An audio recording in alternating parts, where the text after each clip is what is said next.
and welcome to a 5-minute reflection, which has come about due to a request from a viewer, Kerry. Kerry got in contact with us about e-scooters. Now, when I talk about e-scooters, these are not the scooters that are used by people with mobility impairment to get around, the 4-wheel or the 3-wheel ones. These are the 2-wheel ones, rather like the ones I had when I was a kid, that you would put one foot on a platform and you'd scoot along with the other foot and propel yourself along a path. These days, they're electronic, they're fast, they're fantastic, but they do come with some problems. So we'll have a talk about that, but before we do, let's talk about why they are here in Hervey Bay. First of all, I believe it was a council experiment. They've agreed to try them out on the basis of letting people get along our wonderful foreshore and see the beach and so on and things like that. And I believe they thought they would be primarily used on the foreshore, people looking at the beach, but that's not how it's turned out to be. For a start, they're cheaper than taxis, so people are just getting them, starting them off with their phone at I think 45 cents a minute, and driving to the same place they'd be going in a taxi and saving an awful lot of money. Let's have a look at the situation that they're making, though, if we can. So what's happening is that people are driving them along bike paths and even footpaths and foreshores, and when they get to the place they want to go, or when they run out of money on their iPhone or whatever, or their phone, they just stop and some people just drop them. Some people park them nicely, but look at that. Now, if you're in a wheelchair and you're going along that footpath, there was no possible way, and there's another one. You just can't get around them, and you're stuck. You're in a wheelchair, and you are stuck because there are e-scooters in your way. Now, I am not against people using e-scooters, but there needs to be some sort of rules as to how and where you can park them. Because if you're in a manual chair, there's absolutely no chance of getting around a lot of these, and even if you do, you need to be strong enough to motor over grass, and it needs to be not wet, or you can get stuck or bogged in the grass. It's a situation that just isn't tenable for people in manual or electric wheelchairs or even electric mobility scooters, and it's something that needs to be looked at.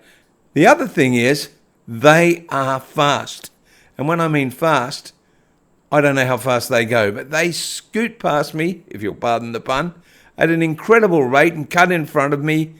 And if I could be just meandering a little on the path and I would not even be able to hear them. They just come up almost soundlessly, and it's only a matter of time before one of them runs into me or I run into one of them, or lots of disasters could happen, and they really, really worry me.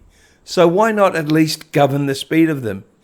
If it's illegal to drive a electric wheelchair or an electric mobility scooter at more than 10 kilometres, then it should be illegal to ride these e-scooters at anything over that as well.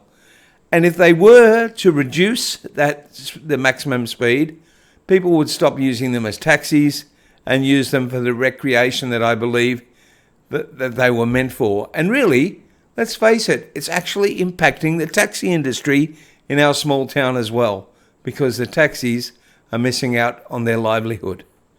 E-scooters, they're a great idea, but they come with a bunch of problems that I think need to be highlighted.